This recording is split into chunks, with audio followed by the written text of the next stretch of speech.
नमस्कार, अपना उत्तराखंड में आप सभी का स्वागत है। मैं हूं नीरू। करते हैं खबरों की शुरुआत और इस वक्त देहरादून से बड़ी खबर आ रही है जहां पर बीजेपी ने अपनी रणनीति बदली है।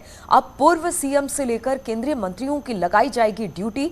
जिलों में जाकर प्रेस कॉन्फ्रेंस करने वाले हैं ये सभी लोग। मीटिंगों के जरिए रखेंगे सरकार की उपलब्धियां।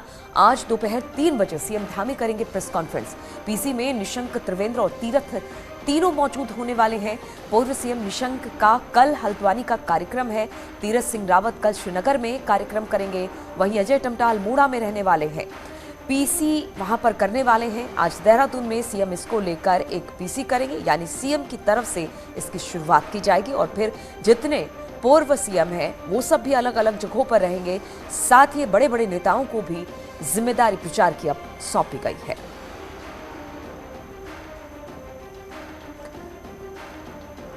तो सीएम धामी के प्रेस कॉन्फ्रेंस के साथ अब प्रचार प्रसार की तैयारी शुरू हो गई है। हम आपको बता दें कि पूर्व सीएम से लेकर केंद्रीय मंत्रियों की अब ड्यूटी लगाई गई है। जिलों में जाकर प्रेस कॉन्फ्रेंस करेंगे। मीटिंगों के जरिए सरकार की उपलब्धियों को जनता के सामने रखा जाएगा।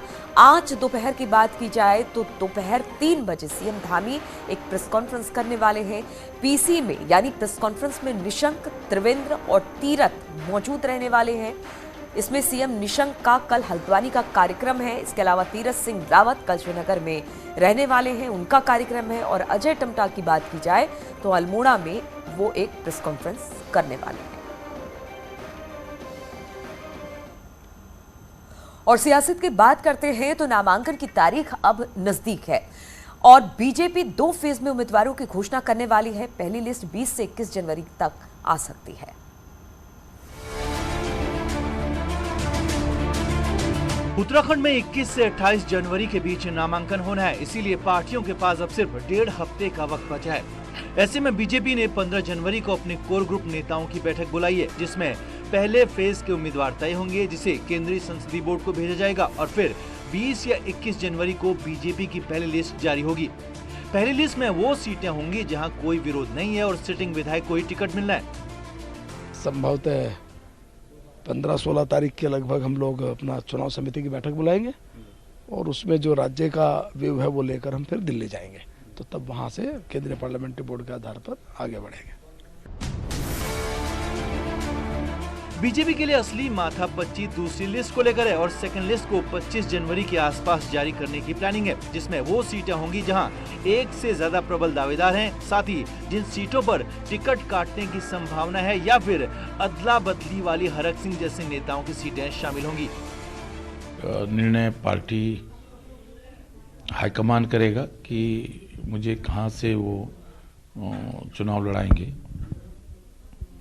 नहीं लड़ाएंगे। ये तो देखिए, क्योंकि कुछ भी किसी हर कार्यकर्ता एक कार्यकर्ता है और ये जो निर्णय जो हमारी पार्टी के नेता हैं वो लोग सब इस विषय में निर्णय करेंगे कि बीजेपी टिकट बंटवारे पर प्राइमरी काम तो कर चुकी है, लेकिन असली परीक्षा अब नाम तय करने की है, क्योंकि टिकट नहीं मिला तो कई सीटों पर बगावत तक की नौबत आ सकती है। देहरादून से न्यूज़ 18 के लिए सुनील नवप्रभात की रिपोर्ट। और इसी पर बातचीत करने के लिए सुनील नवप्रभात इस वक्त हमारे साथ जुड़ गए हैं। सुनील, ये बताइए कि जिस तरह से लगातार ये कहा जा रहा है कि अब कैंपेन की शुरुआत होगी, क्योंकि आप रैली पर पाबंदी है, जनसभाओं पर पाबंदी है, ऐसे लोगों के बीच में जाना है और अब कहा जा रहा है कि इसका सहारा यानी कि जो पूर्व सीएम भी रह चुके हैं उनको भी प्रचार प्रसार में उतारा जाएगा ताकि वो लोगों के बीच में सरकार की उपलब्धियां गिनाएं। इसको लेकर आज एक प्रेस कॉन्फ्रेंस है। क्या इसमें बताया जाएगा कि अब आगे किस तरह की स्ट्रेटेजी या किस तरह की रणनीति के साथ जनता के बीच में जाना है?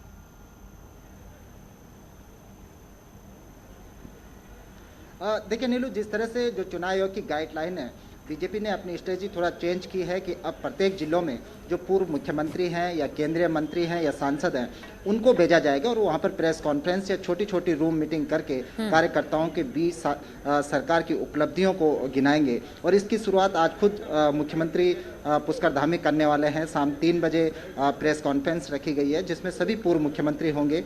पूर्व सीएम रमेश पोखरियाल निशंक होंगे, तीरथ सिंह रावत होंगे, त्रिवेंद्र सिंह रावत होंगे। विजय बहुगुणा मौजूद नहीं है, नहीं तो उनको भी इस कॉन्फ्रेंस में बुलाया गया था। तो एक तरह से आज आज इस अभियान का शुरुआत होगा मुख्यमंत्री की प्रेस कॉन्फ्रेंस से कि मुख्यमंत्री अपने 5 साल के कार्यों की जानकारी प्रेस के सामने रखेंगे, जो 5 साल की उपलब्धियां हैं उनको जनता के सामने रखेंगे और फिर तमाम मंत्री और सांसद और पूर्व मुख्यमंत्री जिलों में जाकर छोटी छोटी रूम मीटिंग करके या फिर प्रेस कॉन्फ्रेंस करके उपलब्धियों को जनता के सामने रखेंगे। आज भी बीजेपी ने यहाँ पर अपने जो जिलाध्यक्ष हैं, निवर्तमान जिलाध्यक्ष हैं और पूर्व विधायक हैं, उनकी मीटिंग ऑर्गेनाइज की है। यहाँ पर आप देख सकते हैं कि बीजेपी का ये स्टेट हेडक्वार्टर है जहाँ पर चहल पहल है।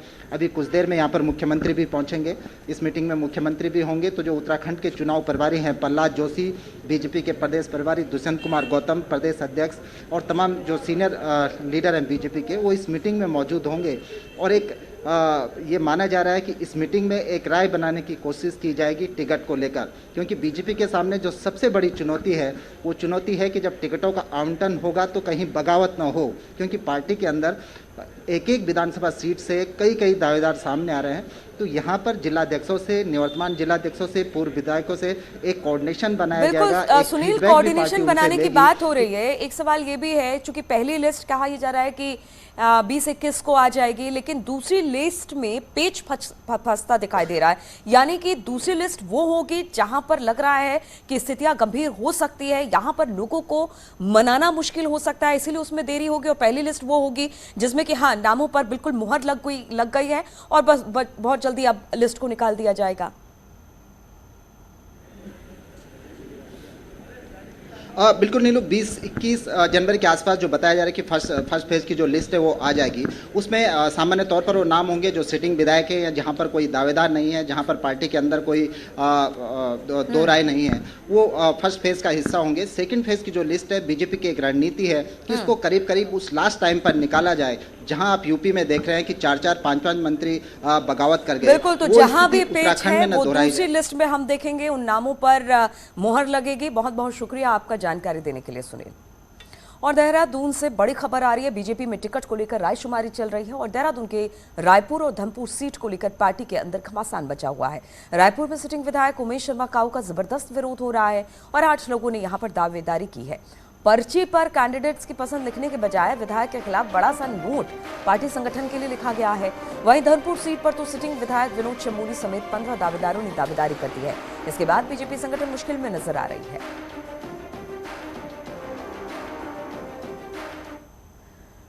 और कांग्रेस की पहली लिस्ट अब 15 जनवरी को आ सकती है। 13 जनवरी को स्क्रीनिंग कमेटी की बैठक होगी। ऐसे में बड़े नेता हो या फिर छोटे दावेदार सभी टिकट का इंतजार कर रहे हैं।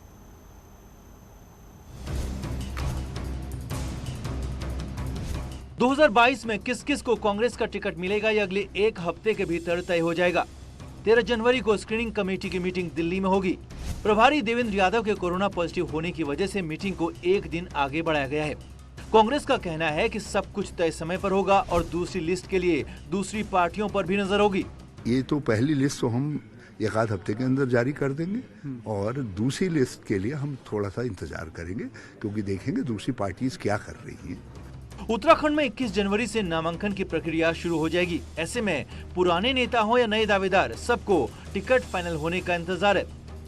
वहीं प्रीतम गुट हो या हरीश रावत गुट, टिकट फाइनल होने से पहले होमवर्क कर रहे हैं ताकि अपना खेमा मजबूत रहे। कांग्रेस के पास हर विधानसभा में जो है मजबूती से चुनाव लड़ने वाले लोग हैं और हम इंतजार क्यों करेंगे। लेकिन जैसे ही हमारा स्क्रीनिंग का मामला पूरा समाप्त होगा तो इसी की बैठक होगी, उसमें टिकट फाइनल हो जाएंगे। अब टिकट किसको मिलेगा ये तो दिल्ली की बैठक में तय होगा, लेकिन उम्मीदवार बनने की उम्मीद हर उस नेता को है जिसने सीट पर दावेदारी की है। दीपांकर भट्ट, न्यूज़ 18 देहरादून। और कांग्रेस कैंपेन कमेटी के चेयरमैन हरीश रावत के डीडीहाट सीट से लड़ने की पूरी तैयारी नजर आ रही है। डीडीहाट सीट से कांग्रेस के सभी 8 दावेदारों ने प्रस्ताव पास किया। वहीं हरीश रावत ने डीडीहाट सीट से चुनाव लड़ने पर सीधा जवाब नहीं दिया। हरीश रावत ने सवाल पर चुप्पी साध ली, लेकिन इनकार भी नहीं किया और हाथ जोड़ते हुए कहा कि वही होगा जो भगवान की इच्छा होगी। यानी हरीश रावत ने भी डीडीहाट से इनकार नहीं किया है लड़ने से चुनाव।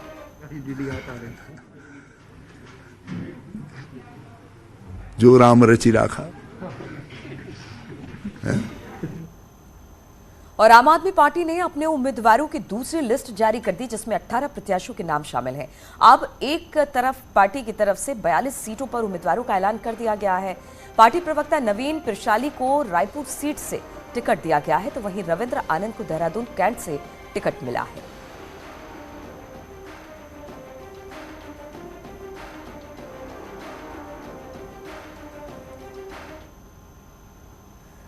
और उत्तराखंड में पहली बार चुनाव लड़ रहे आप पार्टी के बड़े नेता टेक्नोलॉजी के साथ सोशल मीडिया का इस्तेमाल कर रहे हैं।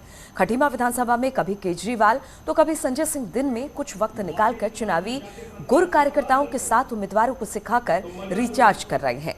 तो वहीं कोविड के बीच आप उम्मीदवार एसएस कलेर जीत का दावा कर रहे हैं। ज्यादा काम करके अगर हिंदुस्तान में किसी पार्टी ने करके दिखाया, केजरीवाल जी गए तो उन्होंने पहली प्रेस कॉन्फ्रेंस में कहा अगर 5 वर्षों तक हमारे पास डोर टू डोर करने के लिए, और जिस तरीके से डेली 12 बजे हमारे पेज पे पार्टी का कोई ना कोई नेता संबोधन करता है, अरविंद केजरीवाल जी करते हैं, कल मनीष जी ने करा, आज संजय सिंह जी कर रहे हैं। इससे लोगों को हौसला बढ़ रहा और रोज कुछ ना कुछ डोर टू डोर हम करने का मतलब काफ़ी टीमें लगा रखी हैं। हमें इस चीज़ से कोई फ़र्क नहीं पड़ेगा। भाई कोरोना की वजह से रैलियाँ ख़त्म हो गई हैं तो पार्टी आगे नहीं बढ़ पाएगी, पार्टी बहुत आगे बढ़ेगी। और नामांकन की तारीख नजदीक आ रही है। बीजेपी, कांग्रेस समेत तमाम दल टिकट फाइनल करने में जुटे हुए हैं। पदाधिकारी रायशुमारी कर रहे हैं, तो नैनीताल और भीमताल सीट्स में तराई और पहाड़ी दावेदार आमने सामने दिखाई दे रहे हैं। राजनीति के लिए तो पहाड़ का आदमी होना चाहिए, जिसको क्षेत्र की जानकारी हो, जिसको एक एक चीज़ की का पता हो। यहाँ पे पलायन बहुत ज्यादा है, सुंगर लंगर बंदरों की स्थिति बहुत खराब है। कुछ दिनों पहले बीजेपी में लौटे हेम आर्य ने टिकट फाइनल होने से पहले पहाड़ और मैदान का लाभ शुरू कर दिया है। खुद को नंबर 1 बताकर पार्टी के लिए मुसीबत खड़ी कर चुके हेम ने हल्द्वानी से नैनीताल चुनाव लड़ने आ रहे उम्मीदवारों को टिकट न मिले, इसके लिए मोर्चा खोल दिया है। बीजेपी से लेकर कांग्रेस तक विधायक बनने का ख्वाब लेकर पहाड़ पहुंचे प्रवासी नेता अब आपस में ही उलझ पड़े हैं। हेम आर्य जी को पता है वो कहाँ के रहने वाले हैं? आपको पता है? वो भी तो भीमताल विधानसभा के रहने वाले हैं, ऐसा नहीं है। और हम कोई विदेश से आ गए क्या? हल्द्वानी को ज्यादा दूर है क्या? सारा परिवार यहीं रहता है। मेरे अनेकों रिश्तेदारी नातेदारी इस क्षेत्र से जुड़ी है। मेरा स्वयं का आवास यहाँ है। अब उनका इस तरह का जो बयान है, मैंने निश्चित जैसे मैंने पहले कहा, अनुशासनहीनता की उनकी आदत है और कई बार बुद्धि विवेक भी वो अपना खो बैठते हैं। दरअसल नैनीताल सुरक्षित सीट पर बीजेपी के मोहन पाल, दिनेश आर्या, समीर आर्या चुनाव आते ही नैनीताल में सक्रिय हो गए हैं। तो पूर्व विधायक संजीव आर्या ने भी चुनाव हल्द्वानी से नैनीताल आकर लड़ा। भीमताल विधानसभा के हालात और बुरे हैं। आप और यूकेडी के उम्मीदवारों के अलावा सभी बीजेपी कांग्रेस उम्मीदवार बीवी बच्चों के साथ हल्द्वानी में सुख सुविधा ले रहे हैं। क्योंकि खास तौर से छोटी कॉन्स्टिट्यूंसी होने के बाद विधायक के साथ किसी भी समय काम पड़ जाता है। हम लोग थे तो रात अधरात सुबह शाम आते हैं, छोटी बड़ी समस्याएं होती हैं। एक प्रकार से केवल ये हो गया है कि हमको किसी प्रकार से भी धन बल छल से जीतने की जो परंपरा रही है, ये निश्चित तौर से लोकतंत्र में इसका विरोध होना चाहिए। बहरहाल पहाड़ में शिक्षा, रोजगार, स्वास्थ्य बड़ा मुद्दा रहा है, लेकिन वोट के लिए पहाड़ आ रहे पलायन कर चुके नेताओं से पहाड़ का क्या भला होगा, ये खुद ही सोचें और वोट करें। न्यूज़ 18 के लिए नैनीताल से वीरेंद्र बिष्ट की रिपोर्ट। और गंगोत्री विधानसभा में डुंडा प्रखंड के ठुखार गांव में कांग्रेस नेता के आचार संहिता के उल्लंघन करने का मामला सामने आया। अब इसका वीडियो जो है वो सोशल मीडिया पर खूब वायरल हो रहा है। वीडियो में कांग्रेस नेता सार्वजनिक भवन में एक बैठक चल रही है। वहां पर बीजेपी ने कांग्रेस नेता के आचार संहिता उल्लंघन पर कार्रवाई की मांग की है। प्रदेश में आदर्श आचार संहिता लागू है, इसके बावजूद उत्तराखंड की उत्तरकाशी जिले की गंगोत्री विधानसभा में कांग्रेस के एक नेता भीड़ के साथ बिना मास्क के और सरकारी भवन में चुनावी बैठक कर रहे हैं, तो ये बिल्कुल नियमों का उल्लंघन है। और जब ये मामला एक सामाजिक कार्यकर्ता ने अपने वीडियो के माध्यम से इसको रिकॉर्ड किया, तो कांग्रेसी नेता भागते हुए दिख रहे हैं। तो ये बड़े शर्म की बात है कि एक ऐसा नेतृत्व किसके हाथ में हम सौंपें जो इस तरह से डरपोक होकर भाग रहा है, तो ये समझ से परे है। और हरिद्वार धर्म संसद हेट स्पीच मामले में आज सुप्रीम कोर्ट में सुनवाई होनी है। इस मामले में सुनवाई होगी। हम आपको बता दें, पटना हाईकोर्ट की पूर्व जज जस्टिस अंजना प्रकाश की याचिका पर सुनवाई होगी। इसके अलावा पत्रकार कुर्बान अली ने भी सुप्रीम कोर्ट में अर्जी दाखिल की है। याचिका में एसआईटी से जांच कराने की मांग की गई है। हरिद्वार धर्म संसद में एक वर्ग के खिलाफ टिप्पणी की गई थी। हालांकि उत्तराखंड पुलिस ने इस मामले में केस दर्ज कर लिया है।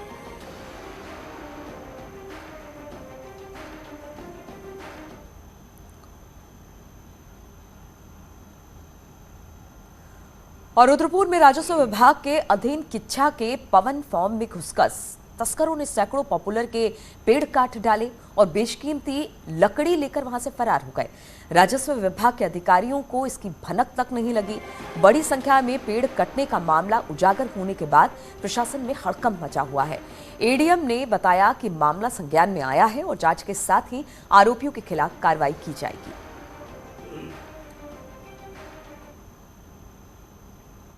देखिए, ये मामला संज्ञान में आ चुका है और एसडीएम को निर्देशित किया गया है तत्काल इसमें जो भी इसमें दोषी हैं उस पर कार्रवाई करें और फॉरेस्ट विभाग के साथ समन्वय करें। किसी भी तरह से राजस्व भूमि पे जो पेड़ों की हानि हो रही है उसको बर्दाश्त नहीं किया जाएगा। ये पता चला है एक बहुत बड़ा एरिया है और उसमें चोरी छिपे कटान होता रहता है, लेकिन ये इंश्योर करने का काम हमारा है और इसके लिए सख्त से सख्त निर्देश हमने जारी किए हैं और ये कार्रवाई सुनिश्चित की जाएगी।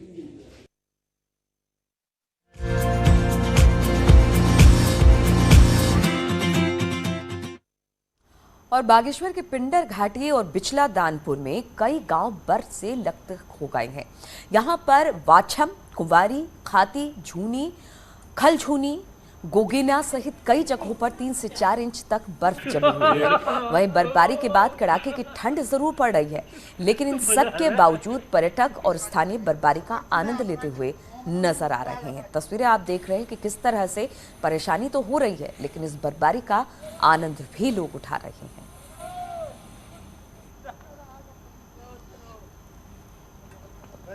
हमारा यहाँ पे येलो अलर्ट जारी हो रखा था और पिछले 3 दिन से वो जारी है और सभी हमारे जो हायर एलिवेशन पे जो हमारे एरियाज़ हैं वहाँ पे बर्फबारी और हल्की बारिश की हमें चेतावनी जारी हो रखी थी।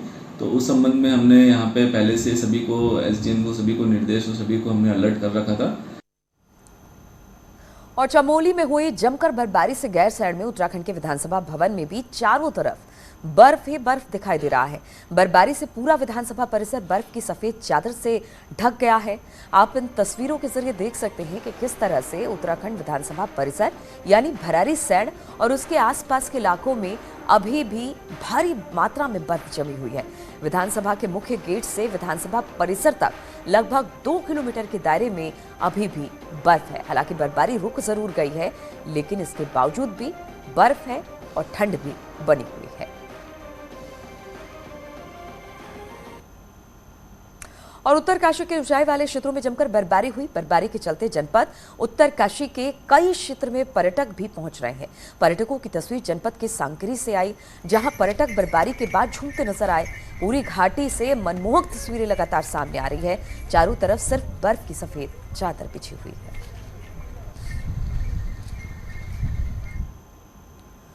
और उत्तरकाशी में गंगोत्री राजमार्ग को खोलने की कोशिश लगातार जारी है। मंगलवार को काफी मशक्कत के बाद हर्षिल तक मार्ग को खोल दिया गया, जिससे फंसे पर्यटकों ने राहत की सांस ली। बीआरओ की मशीनें और मजदूर मार्ग खोलने में पिछले 4 दिनों से जुटी हुई है। इस जगह पर हाईवे में पूरी तरह से फिसलन बन गया है। हाईवे पर चूना डाला जा रहा है ताकि बर्फ वहां से पिघल सके।